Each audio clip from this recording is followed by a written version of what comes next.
40-50 വയസ്സ് 50 വയസ്സ് കഴിഞ്ഞാൽ ഒരിക്കലും മുട്ട കഴിക്കരുത്. ഡോക്ടർമാർ പറയും മുട്ട കഴിക്കാം, ദിവസം ഒരു മുട്ട കഴിക്കുക എന്ന്, 2 മുട്ട കഴിക്കുക എന്ന്. ഒരിക്കലും മുട്ട കഴിക്കരുത്. ഞങ്ങളിങ്ങനെയാണ് ചെയ്യുന്നത്. ഇതുപോലെ കോവയ്ക്ക 40-50 വയസ്സിന് ശേഷമാണ് ഷുഗർ പിടിപെടുന്നത്. വരാതിരിക്കാൻ വേണ്ടി ഇതുപോലെ ഒരു കോവയ്ക്ക എടുത്ത് ഇതുപോലെ സവോള ഇട്ട് വഴറ്റുക. എന്നിട്ട് ഇതിലേക്കൊരു മുട്ട പൊട്ടിച്ച് ഒഴിക്കുക.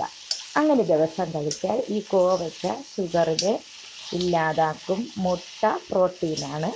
ഒരു മുട്ട കഴിച്ചാൽ മതി. അത് ദിവസവും വേണമെന്നില്ല, 1-2 കൂടി കഴിച്ചാലും മതി.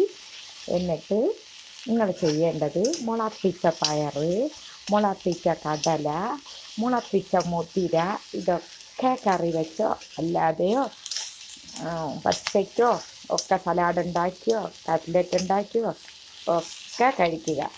അതുകൊണ്ട് നമുക്ക് ഷുഗർ പെട്ടെന്ന് വരത്തില്ല. എല്ലാവരും ശ്രദ്ധിക്കുക.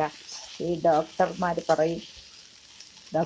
കാണിക്കുന്നത് ദിവസം 2-3 മുട്ടയുടെ വെള്ളക്കരുവ് കഴിക്കുക. വെള്ളക്കരുവ് അങ്ങനെ മുട്ട പ്രത്യേകം കഴിക്കേണ്ട ആവശ്യമില്ല. പ്രോട്ടീൻ കിട്ടാൻ കുട്ടികൾക്ക് കഴിക്കാം ഒരു മുട്ട. അതും എല്ലാ കുട്ടികൾക്കും ഒരു മുട്ടയ്ക്കപ്പുറം ആവശ്യമില്ല. ഒരു പ്രോട്ടീൻ മുട്ടയിലും ഇറച്ചിയിലും മാത്രമല്ല കിട്ടുന്നത്. നല്ല പ്രോട്ടീൻ കിട്ടുന്നത് പച്ചക്കറികളിലും പഴവർഗ്ഗങ്ങളിലും ഒക്കെ ഉണ്ട്. പഴവർഗ്ഗത്തിൽ പേരയ്ക്കയിൽ നല്ല പ്രോട്ടീൻ ഉണ്ട്, ആപ്പിളിൽ നല്ല പ്രോട്ടീൻ ഉണ്ട്.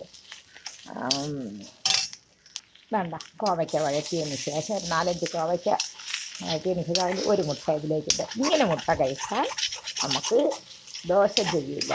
അല്ലാതെ മുട്ട വെറുതെ അങ്ങ് കഴിച്ച് നമ്മുടെ ആരോഗ്യ പ്രശ്നങ്ങൾ ഉണ്ടാക്കണ്ട.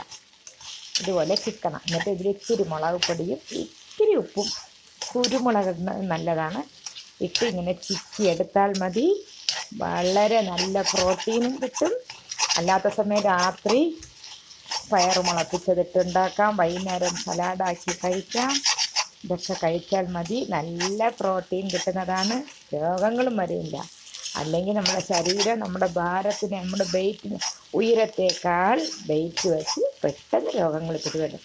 ഇതുപോലൊക്കെ ചെയ്താൽ ദിവസവും നമുക്ക് മുട്ട കഴിക്കാം. പക്ഷേ ഇത് ഒരു മുട്ട ഒരാൾക്ക് ദിവസം കൊടുക്കാം. അല്ലാണ്ട് ചുമ്മാ വെറുതെ അങ്ങ് മുട്ട കഴിക്കണ്ട. ഇതുപോലെ കോവയ്ക്കയിലിട്ട് കഴിച്ചാൽ നല്ലതാണ്.